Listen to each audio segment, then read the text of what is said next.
मैं अपने पति को न्याय दिलाने के लिए, उनको इंसाफ दिलाने के लिए लड़ाई लड़ रही हूँ और आप लोग मेरे ऊपर, मेरे चरित्र के ऊपर सवाल उठा रहे हैं। तो आप लोग बताइए, क्या अपने हक की लड़ाई लड़ना गलत बात है?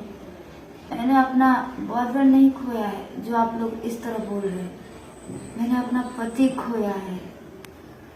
मेरा बच्चा जो अभी इस दुनिया में आया ही नहीं है, वो अपना बाप खोया है। और आप लोग किसी को भी ले आके कि ये इनकी माँ है, ये इनकी बुआ है, न्यूज़ पे आप लोग चलाने लग जा रहे हैं। पहले आप लोग जांचिए आप लोग कि वो औरत कौन है मुंह बांध के जो है ये। मेरी माँ वो नहीं है। मेरी माँ तो अभी जेल में है। उस दिन 2 अक्टूबर के दिन ही उनको गिरफ्तार कर लिया गया। अब कोई भी उठ के आ जा रहा है, कह रहे वो मेरी माँ है, तो आप लोग मान ले रहे हैं मेरी माँ है, और आप लोग ये मेरे चरित्र पे उंगली उठाने जा रहे हैं, हमारे रिश्ते पे उंगली उठाने जा रहे हैं। वो मेरी माँ नहीं है। अब आप ही लोग बताइए, अपने हक की जब लड़ाई लड़ रही हूँ मैं, तो आप लोगों को मेरी मदद करनी चाहिए मुझे न्याय दिलाने में। तो आप लोग किसी को भी ले आके मेरी माँ बता रहे, मेरे ये बता रहे, मेरी बुआ बता रहे। वो जो औरत आके मुझे पूरे मीडिया के सामने कह रही है चरित्रहीन है, वो मुझे चरित्रहीन कह रही है, तो वो अपनी पहले क्यों नहीं देख रही है? मैं कैसे चरित्रहीन हो गई? अपने पति के न्याय के लिए लड़ाई लड़ी तो मैं चरित्रहीन हो गई। अब वो जो मेरे को अपने आप को मेरी माँ बोलती है, वो कैसी है? उसका कैरेक्टर कैसा है? वो तो खुद अपने चाचा के साथ 1 साल भाग के आई है। 1 साल अपने चाचा के साथ रह के उसके बाद वो आई है। आके तब मेरे बड़े पिता जो चाचा लगते मेरे, उनसे वो शादी की, वो उनकी दूसरी बीवी है। और मुझे वो कह रही है कि मैं चरित्रहीन लड़की हूँ। तो अपने चाचा को वो फंसाई है। वो फंसा के 1 साल उनके साथ भागी थी और आके यहाँ पे झूठी गवाही दे दी 464 में कि मेरे को वो किडनैप करके ले गए। उसकी सजा आज भी उसका चाचा भोग रहा है। और मेरे वो रिश्ते पे, मेरे बच्चे पे कैसे उंगली उठा सकती है? वो पहले अपना देखे ना। तो मीडिया लोग से यही कहना चाहती हूँ और यूट्यूबर से कि मेरे इंसाफ अगर दिलाना है तो मुझे इंसाफ दिलाइए, मेरे चरित्र पर उंगली मत उठाइए। आप लोग किसी को भी मत ले आके बनाइए मेरी माँ।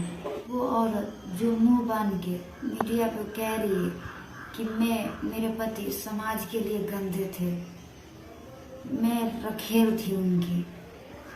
उन्होंने भी तो दूसरी शादी की है। वो तो खुद मेरे चाचा की दूसरी बीवी है। तो वो भी तो रखेल हुई ना, वो भी तो समाज के लिए गंदी हुई ना। वो भी तो अपने चाचा के साथ भागी थी। तो मुझे कैसे कह सकती है वो रखेल? मुझे कैसे कह सकती है वो चरित्रहीन? मेरे बड़े पिता की 2 शादी, वो उनकी दूसरी बीवी है। पहली बीवी की शादी के 1.5 साल बाद ही इससे वो शादी की है। तो ये भी तो वही समाज के लिए गंदी ना। मैं कैसे हुई समाज के लिए गंदी? मैं तो अपने पति के हक के लिए लड़ाई लड़ रही हूँ, अपने पति को इंसाफ के लिए लड़ाई लड़ रही हूँ। मैं बस मीडिया कर्मी और जो यूट्यूबर है या फिर जितने लोग मुझे देख रहे हैं, मैं बस उनसे हाथ जोड़ के एक ही निवेदन करती हूँ कि ऐसे गंदे गंदे कमेंट मत कीजिए और ना ही मेरे रिश्ते पे या फिर मेरे चरित्र पे उंगली उठाइए। अगर आप लोगों को करना ही है तो मुझे मेरे पति को इंसाफ दिलाने में मदद कीजिए। हमें अगर एसपी साहब, अगर कोई प्रशासन या कोई महोदय सुन रहे हैं तो मैं उन सभी से हाथ जोड़ के निवेदन कर रही हूँ कि हमें अभी भी मारने की धमकी दे रहे। मेरे बच्चे को जो इस दुनिया में आया ही नहीं है, उसे अभी भी मारने की धमकी दिया जा रहा है कि हम तेरे बच्चे को भी मार देंगे। मैं बस इतना कहूंगी कि हमें सुरक्षा देने में हमारी मदद करे, हमें सुरक्षा दे और हमें न्याय दिलाए। आप सभी से एक ही दरख्वास्त करूंगी हाथ जोड़ के कि ऐसे चरित्र पर उंगली मत उठाइए। किसी को भी मेरी माँ, मेरी बुआ बना के मत दिखवाइए। अगर आप लोगों को दिलवाना है तो हमें न्याय दिलवाए, हमें सुरक्षा दिलवाए। मैंने अपना पति खोया है, मेरा सुहाग उजड़ गया है, उसकी मैं लड़ाई लड़ रही हूँ। आप लोग हमारी सहायता करें, मदद करें।